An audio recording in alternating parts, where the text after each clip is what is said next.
Morning students. In this video we are going to learn about second unit in first volume history. Before going to the topic, just we recall the first lesson in a few sentences. The first lesson topic is outbreak of the First World War. In that lesson you learned the other names for First World War such as the war end to all wars, the war of the nations, the global war, First World War and the Great War. The Great War begins on June 28, 1914, ended in November 11, 1918. The Emperor of Austria and his wife were assassinated by a Serbian lad. I think the most important cause of the First World War was the assassination. What is that? Assassination. The other cause of the war was imperialism, nationalism, alliance, militarism. See the picture.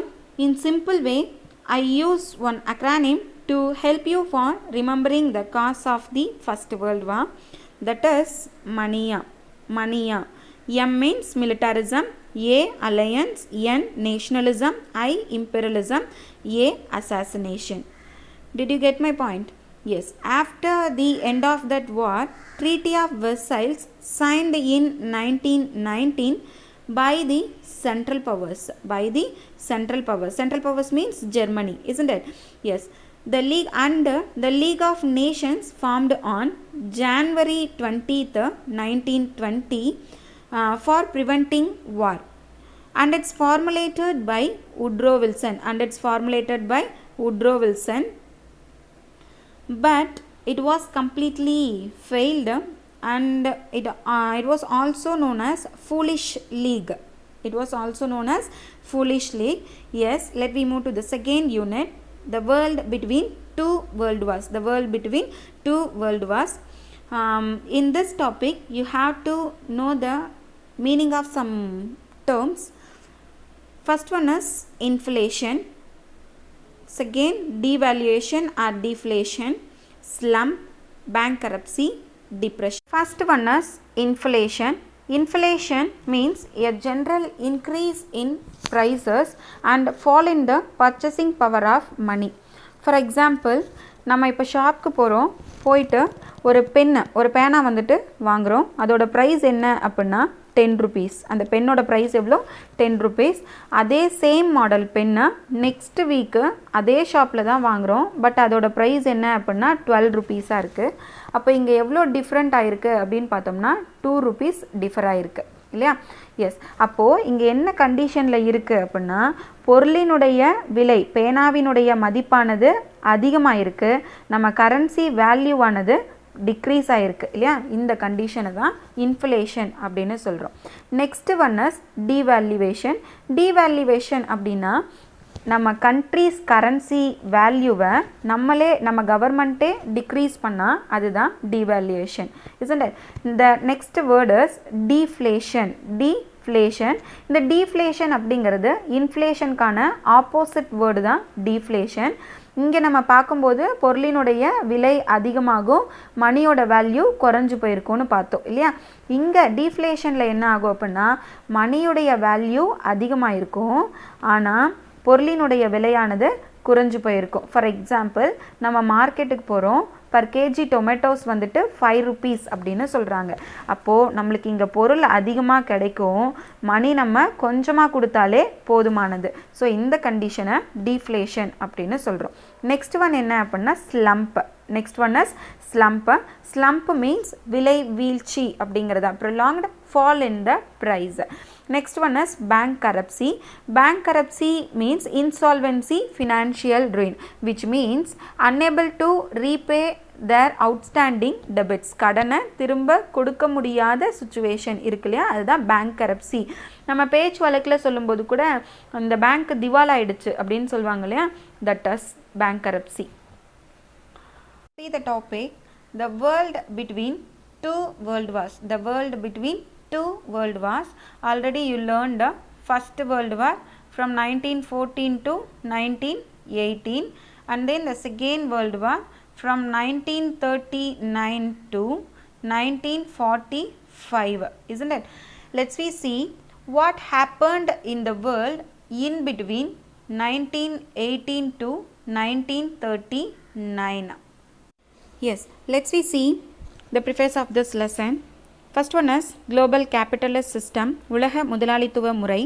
The global capitalist system, which based on the European powers, crushed by the First World War. And the second one is European powers weakened in the field of financial and political. Third one is trade and financial imbalances removed by the war. And the financial imbalances created peace instabilities throughout the 1920s. And fourth one is conflict means problems between ruling and working class people. As a result of this, dictatorship was emerged in Italy and Germany. First of all, dictatorship means a single person has total power. The second result is anti-colonial struggles got severe, and also speed up the process of decolonization in Asia. USSR supported to the nationalist movements. When they fought against the colonial powers. USSR is also known as Soviet Union and or Russia, isn't it? Yes. See this picture. Did you understand the term inflation? Inflation means increase in prices and fall in the purchasing power of money. Increase in the prices and fall in the purchasing power of money is known as inflation. Yes. See the next picture. Did you guess anything about this picture? That's fine. I will explain you.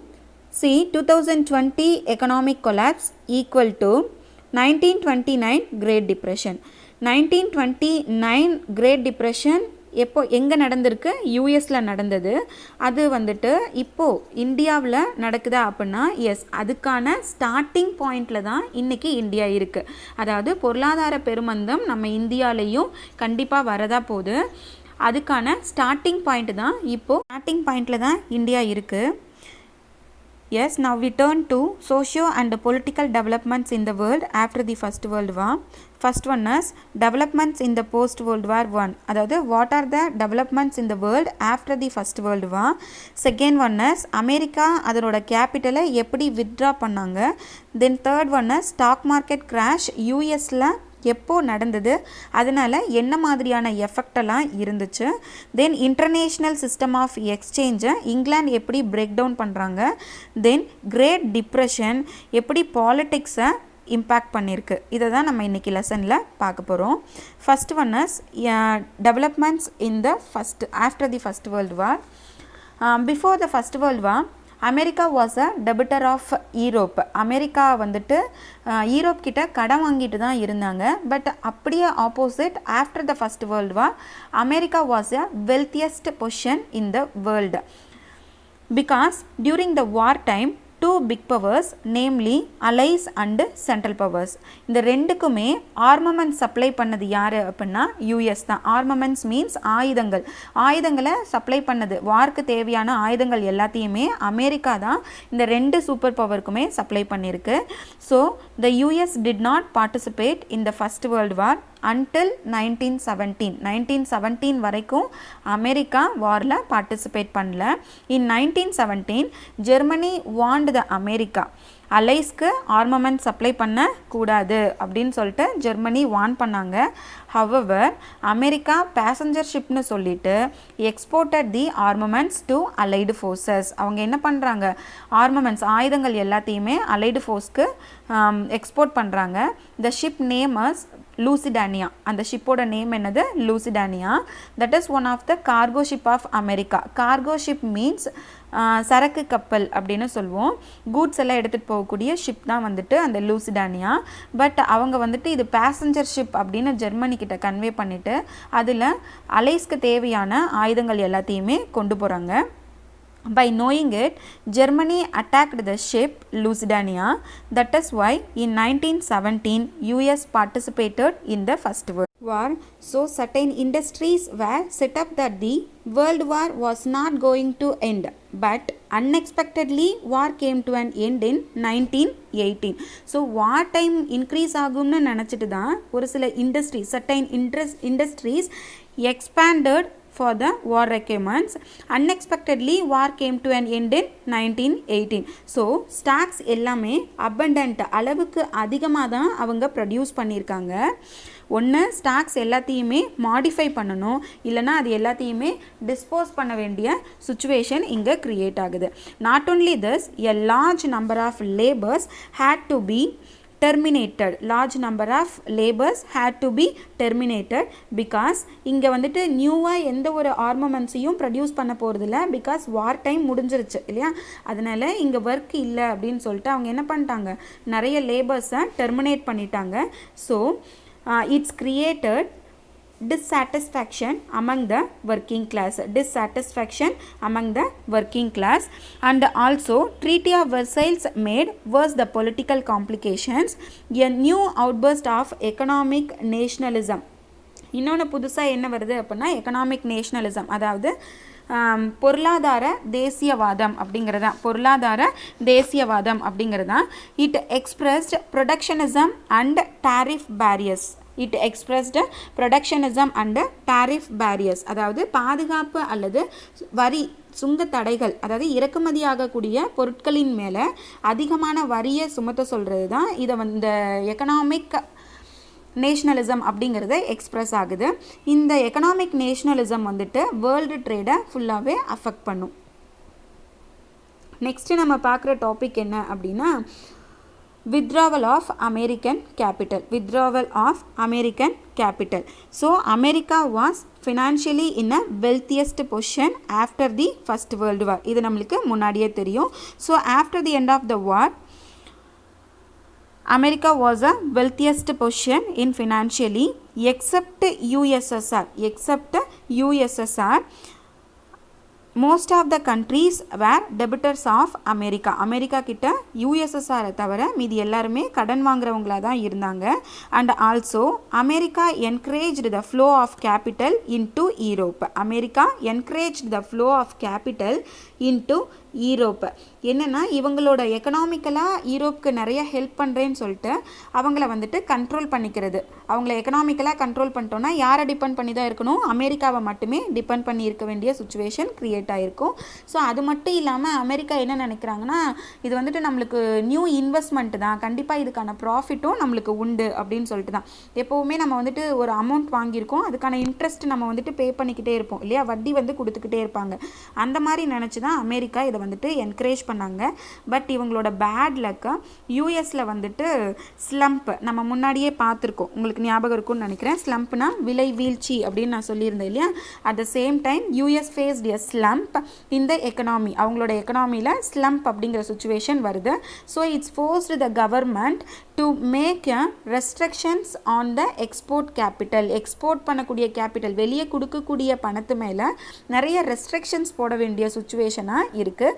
Consequently இதோட விளைவு எப்படி இருக்கும் அப்படின்னு பார்த்தோம்னா, steep decline in the volume and value of the exports all over the world.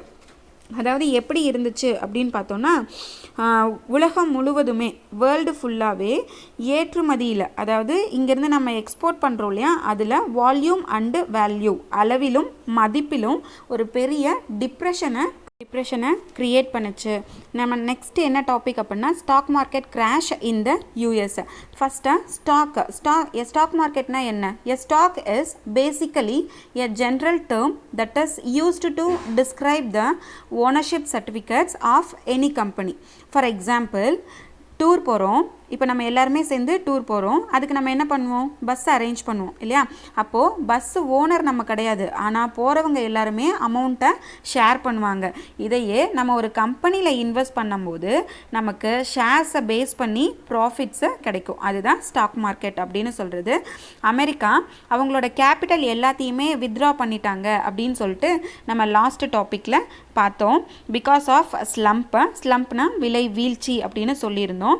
So the first crash on October 24th 1929.